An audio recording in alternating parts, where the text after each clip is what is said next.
नमस्कार दोस्तों, कैसे हैं आप सब लोग। मैं अंशु शर्मा एक बार फिर से स्वागत करता हूं यथार्थवाद के नेक्स्ट लेक्चर में। आपका यथार्थवाद चल रहा है हमारा।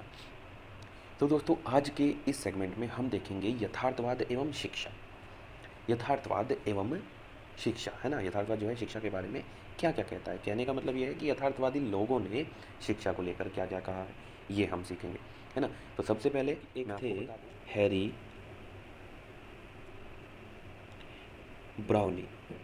ठीक है, हैरी ब्राउनी ये विचारक थे और इन्होंने अपनी एक पुस्तक लिखी थी जिसमें यथार्थवाद और शिक्षा, यथार्थवाद एवं शिक्षा का संपूर्ण वर्णन यहाँ पे मिलता है।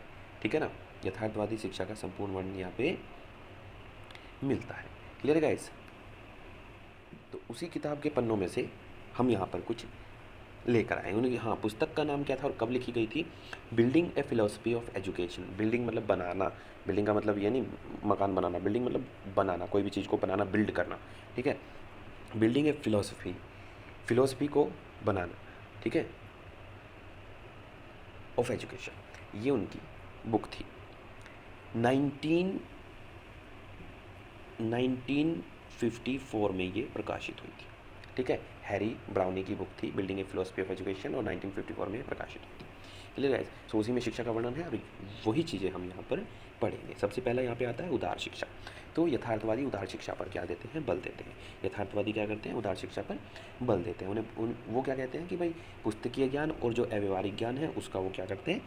विरोध करते हैं। ये ध्यान रहेगा आपको कि वो क्या करते हैं? पुस्तकीय ज्ञान और अव्यवहारिक ज्ञान का विरोध करते हैं। ठीक है ना। वो क्या कहते हैं कि भैया करके सीखो, लर्निंग बाय डूइंग का कॉन्सेप्ट है। तो यहाँ पे मिल्टन ने जो है वो स्पष्ट कहा है कि मैं उस शिक्षा को पूर्ण उदार शिक्षा कहता हूँ जो किसी एक व्यक्ति को न्यायोचित ढंग से और कैसे कुशलतापूर्वक तथा उदारता के साथ निजी एवं सार्वजनिक दोनों प्रकार के सभी कार्यों को शांति, ठीक है, दोनों कार्यों को शांति तथा युद्ध के समय पूर्ण करने के योग्य बनाती है। ठीक है, मिल्टन क्या कहते हैं? एक ऐसी शिक्षा जो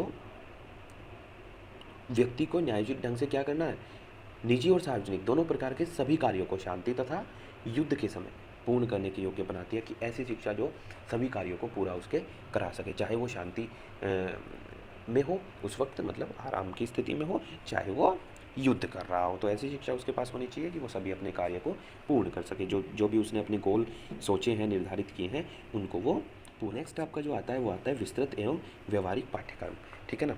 तो यहाँ पे किसने बताया भैया? रोस ने यहाँ पे स्पष्ट किया है कि यथार्थवाद जो है, यहाँ पे कोमा लगा दो, यथार्थवाद पुस्तकीय एवं अवास्तविक ज्ञान का विरोध करता है।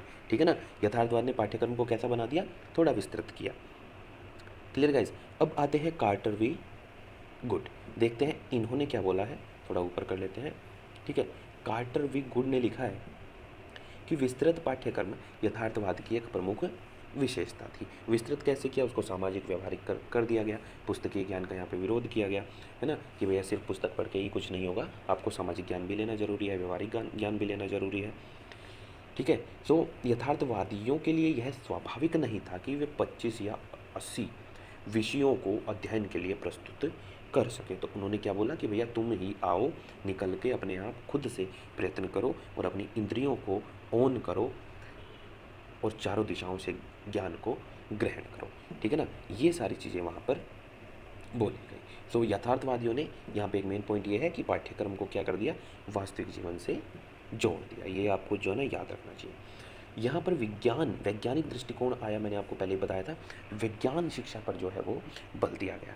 सो यथार्थवाद में वैज्ञानिक दृष्टिकोण कैसे आया? कि लर्निंग बाय डूइंग एक वैज्ञानिक दृष्टिकोण ही है कि करो और करके सीखो। तो यहाँ पर मैं आपको बता दूं कि हर्बर्ट स्पेंसर ने अपने एक लेख एजुकेशन में लिखा है कि विभिन्न विज्ञानों के आवश्यकता अनुसार उसने क्या क्या लिखा है? विभिन्न विज्ञानों के अध्ययन पर बल दिया गया है। और यहाँ पे यथार्थवाद में क्या है ना? आगमन विधि के प्रयोग आगमन विधि के प्रयोग पर बल दिया गया है। ठीक है ना। आगमन विधि और निगमन विधि, दो विधियां हैं, फर्स्ट ईयर में पढ़ के आ चुके हैं आप लोग। ठीक है, आगमन विधि और निगमन। तो यहाँ पर आगमन पर जो है वो विशेष बल दिया गया है। सो मैं यहाँ पे आपकी जानकारी के लिए बता दूं कि जो आगमन विधि होती है वो सबसे पहले क्या भैया यहाँ पर एग्जाम्पल दिए जाते हैं, उसके बाद जो है नियम बताए जाते हैं। तो बच्चों को पहले एग्जाम्पल देगा शिक्षक, उसमें फिर उनका विश्लेषण करवाएगा कि हाँ भैया दिमाग पे जोर डालो कि क्या क्या हो सकता है, कैसे कैसे हो सकता है। देन उसके बाद में कोई सामान्य नियम कायदे कानून जो है, जो फॉर्मूला है, वो सब चीज़ें डराइव होंगी। ठीक है ना। ये होता है आपका आगमन विधि, याद रखिएगा, यही फर्स्ट ईयर में आप लोगों ने पढ़ा है। ठीक है दोस्तों, अब चलते हैं। तो यथार्थवादियों ने क्या दिया है भाई, व्यावसायिक शिक्षा पर जो है ना बल दिया है, बहुत जोर दिया है कि शिक्षा को व्यावसायिक होना चाहिए, ताकि जो भी पढ़ने वाला विद्यार्थी है वो बड़ा होने के बाद में क्या कर सके, अपना खर्च भी वहन कर सके, कुछ कमा दमा भी सके। ऐसी शिक्षा का क्या फ़ायदा जो किसी काम ही ना आए, पढ़ के बैठे हैं, डिग्री लेके बैठे हैं, दीवारों पे डिग्रियां टांग ली, लेकिन हो कुछ भी नहीं रहा उनसे। ठीक है, अब डिग्रियां तो खाने को दे नहीं रही। Clear guys. सो चीज़ें ऐसी भी सीखनी चाहिए जिससे हम कुछ कर सकें। ठीक है, तो यहाँ पे डेविन पॉवर का कथन क्या है कि कोई भी व्यक्ति किसी व्यवसाय के बिना शिक्षा का चयन न करे और न बिना शिक्षा के व्यवसाय का चयन करे। तो दोनों का यहाँ पे रिलेशन है। Clear guys.